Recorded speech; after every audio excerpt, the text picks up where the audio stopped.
সেন্টু একসময় নেশা করত, কিন্তু এখন সে সুস্থ একজন মানুষ। মাদকাসক্তদের সুস্থ ও স্বাভাবিক জীবনে ফিরিয়ে আনতে কাজ করে যাচ্ছে বিভিন্ন উন্নয়ন সংস্থা।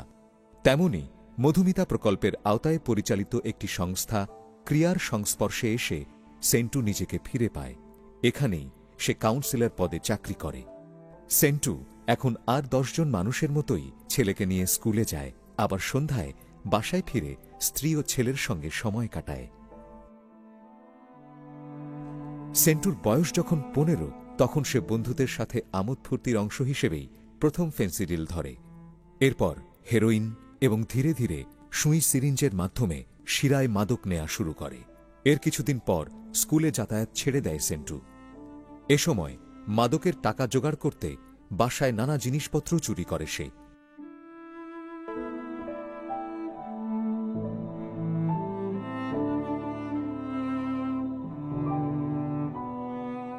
সেন্টু তখন পরিবার থেকে বিতাড়িত হয়। সমাজের মানুষগুলো তাকে আর বিশ্বাস করে না এবং ঘৃণার চোখে দেখতে শুরু করে। একসময় জেলও খাটে সে। সেন্টুর বাবার নিউ মার্কেটে একটি কাপড়ের দোকান রয়েছে।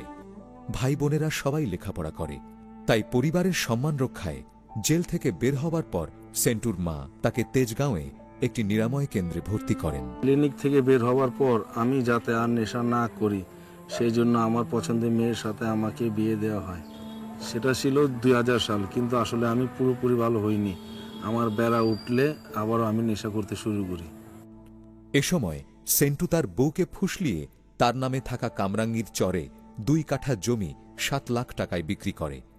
মাত্র 7 দিনে সে টাকা বন্ধুরা মিলে নেশা করে উড়িয়ে দেয়। ইতোমধ্যে তাদের একটি ছেলেও হয়েছে।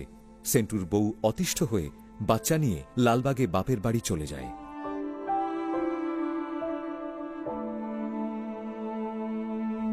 আসলে এ সময় সেন্টুকে কেউই বিশ্বাস করত না।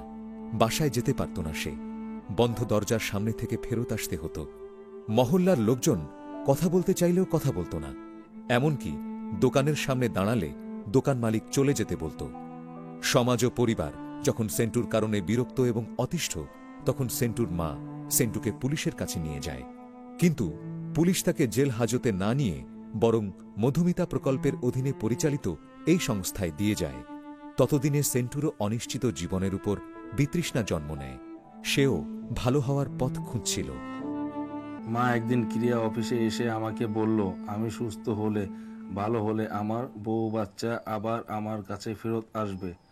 সেই স্বপ্ন আমাকে ভালো হতে সাহায্য করছে। সেন্টু এখন পুরোপুরি সুস্থ।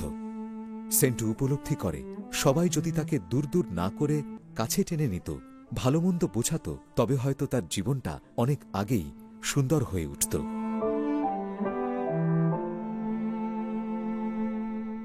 আপনারা আপনাদের সন্তানদের বেশি করে সময় দিবেন, যেন সে খারাপ পথে না যেতে পারে। আর যদি কেউ ভুল করে ওই পথে পা দেয়, তাকে মায়া মমতা আর ভালোবাসার কাছে টানুন, জীবনের পথে ফিরিয়ে আনুন।